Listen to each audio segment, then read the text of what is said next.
एक पुराना स्कूटर, उसको चलाता हुआ एक आदमी, उसके पीछे बैठी एक महिला जो अपने बच्चे को संभाल रही है। आज से 10-15 साल पहले एक मिडिल क्लास इंसान को या एक मिडिल क्लास फैमिली को कुछ ऐसे ही दिखाया जाता था, पर आज का मिडिल क्लास थोड़ा अलग है। उसके पास महंगा फोन है, बाइक है, अच्छे कपड़े और अच्छा खाना है, और आने जाने के लिए वो ओला और उबर करना पसंद करते हैं। सिचुएशन जरूर बदली है, पर मिडिल क्लास की परेशानियां, मिडिल क्लास की गलतियां और मिडिल क्लास इंसान की सोच आज भी वैसी की वैसी ही है। और इन्हीं गलतियों की वजह से मिडिल क्लास खुद को और गरीब बनाता जा रहा है। और आने वाले अगले 10 सालों में 50% मिडिल क्लास लोग पुअर क्लास की कैटेगरी में आने वाले हैं। अभी के प्राइस रिसर्च के डाटा के अकॉर्डिंग जो लोग साल का 5 लाख से 30 लाख तक कमाते हैं उन्हें मिडिल क्लास बोला जाता है, और जो लोग 5 लाख से कम कमाते हैं उन्हें लोअर मिडिल क्लास और पुअर क्लास कहा जाता है। अब यहाँ पर हाउस होल्ड इनकम की बात हो रही है, तो साल का 6 या 7 लाख कमाने वाले लोग जो अपने आप को मिडिल क्लास कहते हैं वो जरा एक बार रिलेटिव पर्सनल इनकम को निकाल लें, जो मैं आगे इस वीडियो में आपको बताने वाला हूँ। और ये पॉइंट काफी है आपकी आंखों पर से पर्दा हटाने के लिए, और समझने की कोशिश करना कि यही कुछ सबसे बड़े कारण हैं या कह लो सबसे बड़ी गलतियां हैं जिन्होंने आपकी आंखों पर पट्टी बांध रखी है और आपको मिडिल क्लास ट्रैप में फंसाए रखा है।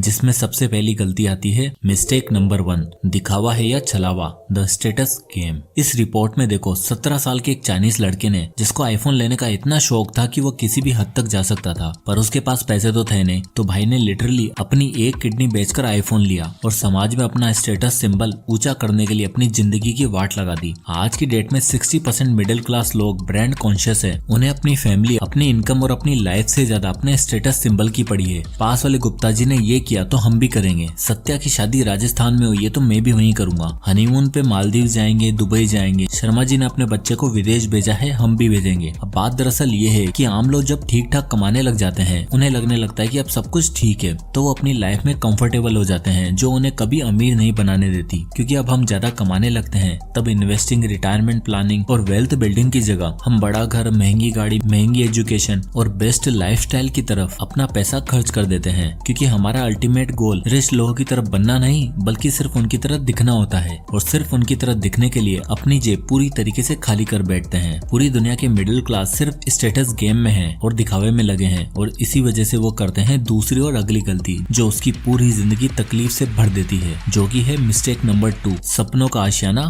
हाउस। पैसा आते ही हर मिडिल क्लास फैमिली की जुबान पर एक ही रट लगी रहती है, अपने सपनों का आशियाना। आज की डेट में घर लेना, उस घर में रहना सबसे मुश्किल काम है। मुंबई में 1 BHK फ्लैट का रेट लगभग 1 करोड़ है, और उस 1 BHK फ्लैट से बड़ा तो हमारे गांव में बगीचा होता है, पर फिर भी फिल्म स्टार्स इनके एडवर्टाइजमेंट करते हैं, बैंक होम लोन देते हैं, और इनकी बातों में आकर मिडिल क्लास लोग लाइफ का सबसे मुश्किल कदम लाइफ के सबसे गलत टाइम पर ले लेते हैं। कुछ ऐसा ही हुआ अमन के साथ। अमन दिल्ली का रहने वाला था और कुछ ही टाइम पहले उसकी शादी हुई है, और वो एक अच्छी कंपनी में जॉब भी करता है जहाँ उसकी सैलरी 1 लाख है। अभी तक तो अमन अपने पेरेंट्स के साथ उन्हीं के घर में रहता था और उनकी ज्वाइंट फैमिली थी, बट शादी के बाद अमन ने सोचा कि मुझे अलग रहना है, तो वो निकल पड़ा दिल्ली में 2 BHK फ्लैट ढूंढने। दिल्ली में उसे एक फ्लैट पसंद भी आया जिसकी कीमत थी 1 करोड़ रुपए। अब भाई साहब ने मुश्किल से 1 लाख अर्न करना शुरू किया था, नई नई शादी हुई थी, और उसे लगा कि थोड़ी बहुत डाउन पेमेंट करके बाकी अमाउंट लोन पर ले लेता हूँ, तो उसने 20% डाउन पेमेंट करी, यानी कि 20 लाख तक की डाउन पेमेंट की, और रेस्ट 80 लाख रुपए का होम लोन लिया। अब इतने टाइम से जो उसने सेविंग की थी वो सारी डाउन पेमेंट में ही चली गई। अब इस EMI कैलकुलेटर में देखो,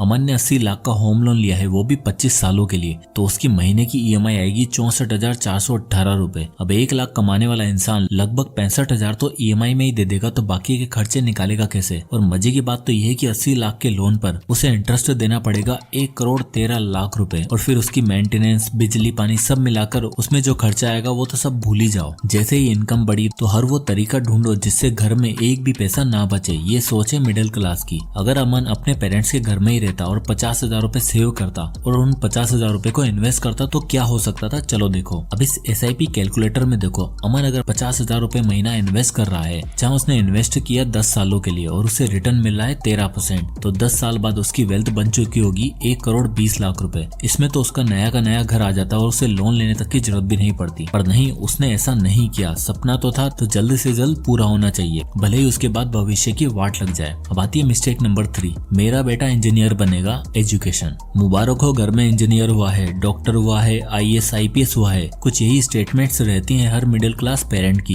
जब उनके घर बच्चा जन्म लेता है। पैदा होता ही उसके नाम के साथ ये टैग ऐड कर दिया जाता है और रिश्तेदारों और समाज की नजरों में रिच दिखने के लिए एक मिडिल क्लास बाप अपने बच्चे को बेस्ट से बेस्ट स्कूल भेजता है। इंडिया में एक बच्चे की 12th स्टैंडर्ड तक की पढ़ाई के लिए पेरेंट्स 30 लाख रुपए तक खर्च कर देते हैं और स्कूल के बाद कॉलेज में 25 से 30 लाख रुपए और। अब मिडिल क्लास फैमिली की सबसे बड़ी लग्जरी ही एजुकेशन है, इसलिए उन्हें ये वाला हर एक पैसा वर्थ लगता है। पर अफसोस की बात तो ये है कि स्कूल्स और कॉलेज में से निकलने के बाद भी उस बच्चे को एक अच्छी जॉब तक नहीं मिल पाती। पेरेंट्स कर्जा ले लेके अपने बच्चे को पढ़ाते हैं और स्कूल और कॉलेज इन्होंने मानो एक कॉर्पोरेट चला रखा है जहाँ टीचर्स एम्प्लॉय हैं और बच्चे उनके कस्टमर्स। और होता कुछ नहीं है, अल्टीमेटली उस लोन का भार बच्चे के सर पर आ जाता है जब वो कोर्स खत्म करने के बाद इधर उधर भटकता रहता है। और सिर्फ इतना ही नहीं, इस सब के बीच में एक मिडिल क्लास इंसान अपने आप को और अपनी फैमिली को कंफर्ट भी देना चाहता है। तो कंफर्ट तो तभी आएगा जब घर में गाड़ी होगी। और यहीं पे आती है मिस्टेक नंबर 4, गाड़ी हो तो ऐसी हो, द ड्रीम कार मिथ। क्या आपको याद है पहले के जमाने में कार खरीदना कितनी बड़ी बात मानी जाती थी और जिसके घर पर कार होती थी वो बंदा 7वें आसमान पर होता था। पर आज की डेट में इंडिया में लोगों को सिर्फ कार से नहीं अपनी ड्रीम कार चाहिए। एक मिडिल क्लास इंसान पहले दिन से सिर्फ इसलिए पैसा कमाता है क्योंकि उसे अपनी ड्रीम कार लेनी होती है। पड़ोस वाले वर्मा जी ने 30 लाख की गाड़ी लाए हैं तो हम भी 10-12 लाख की गाड़ी तो खरीदेंगे ही, वरना समाज में पहुंच कैसे बनेगी। अब हुआ क्या कि वर्मा जी की देखा दाखी मिस्टर गुप्ता जी भी चले गए गाड़ी लेने। अब गाड़ी लेनी भी थी तो बढ़िया ही लेंगे, भले ही कितने की भी हो। अब गुप्ता जी ठहरे 60,000 रुपए महीना कमाने वाले, पर गाड़ी उन्हें पसंद आई 15 लाख की। अब उन्होंने सोचा यार ले लेता हूँ, ऑफिस आने जाने में आसानी भी हो जाएगी, फैमिली को कंफर्ट भी मिलेगा, प्लस में वर्मा जी के सामने थोड़ी अच्छी भी लगेगी। पर पैसे तो है नहीं, तो उन्होंने वही किया जो 90% इंडियंस करते हैं, यानी कि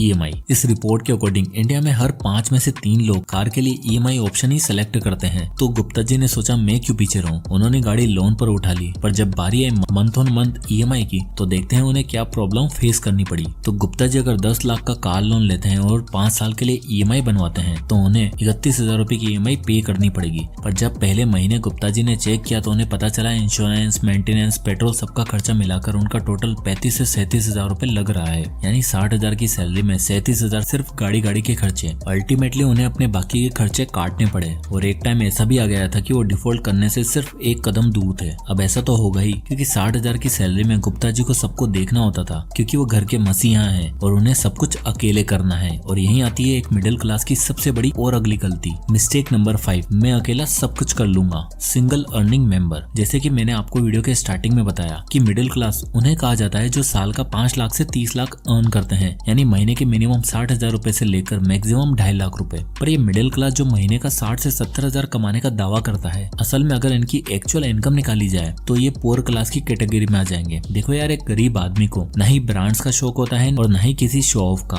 तो उनके घर में जितने भी लोग होते हैं ना वो उतना काम करते हैं। बाप की सब्जी की रेडी होती है जो महीने का 15 से 20,000 कमा लेता है। माँ सिलाई कढ़ाई का काम करती है जो लगभग 7 से 8,000 रुपए कमा लेती है। एक बेटा कॉल सेंटर में जॉब करता है जो 18 से 19,000 रुपए कमा लेता है। तो दूसरा डिलीवरी बॉय की जॉब करता है जो 22,000 रुपए अर्न कर लेता है। यानी अगर इनकी फैमिली इनकम देखी जाए तो 20,000 प्लस 7,000 प्लस 18,000 प्लस 22,000 जो की होती है 67,000 रुपए। अब जरा हमारे मिडिल क्लास की स्ट्रेटेजी देखो। घर में कमाने वाला अकेला राकेश जी, जिनकी तनख्वाह है 60,000 रुपए। घर में 2 बच्चे हैं, वाइफ और माता जी हैं। अब राकेश जी का मानना है I am the man of the house, तो सारा काम अकेला मैं ही करूंगा, बाकी किसी को कुछ करने की जरूरत नहीं है। तो जरा एक बार राकेश जी की रिलेटिव इनकम को निकालते हैं। पर फैमिली मेंबर 60,000 डिवाइडेड बाई 5 यानी होगा 12,000 रुपए ईच। और इसी 60,000 में खाना पीना, रेंट, बिजली, पानी, एंटरटेनमेंट, स्कूल फीस, EMI सबके खर्चे हटा दो तो राकेश जी एक्चुअल में महीने के 10 से 12,000 रुपए ही कमा पाते हैं। तो बताओ दोनों में से मिडिल क्लास कौन है और पुअर क्लास कौन? यानी सबसे बड़ी प्रॉब्लम हम मिडिल क्लास लोगों में ये होती है कि हमें समाज की इतनी चिंता होती है कि हम अपने घर के किसी और सदस्य को कोई काम करने के लिए कहते ही नहीं है। सारा बार सारी फरमाइशें अकेले ही पूरी करते हैं, जबकि थोड़ी स्किल्स और नॉलेज की मदद से घर के बाकी लोग कितनी एक्स्ट्रा इनकम जनरेट कर सकते हैं जिसको आप एसेट बिल्ड करने में यूज कर सकते हो। पर नहीं, हम सब अकेले करेंगे और इन्वेस्टमेंट वगैरह भी नहीं करेंगे, क्योंकि पहली बात तो पैसा बचेगा ही नहीं, और अगर बचा भी तो उसे बैंक में डालकर लॉक कर देंगे, जिससे आप अपने पैरों पर कुल्हाड़ी मारने वाला काम करते हो। और यहीं पे आती है हमारी मिस्टेक नंबर 6, बैंक सेफ है, इन्वेस्टमेंट फेक है।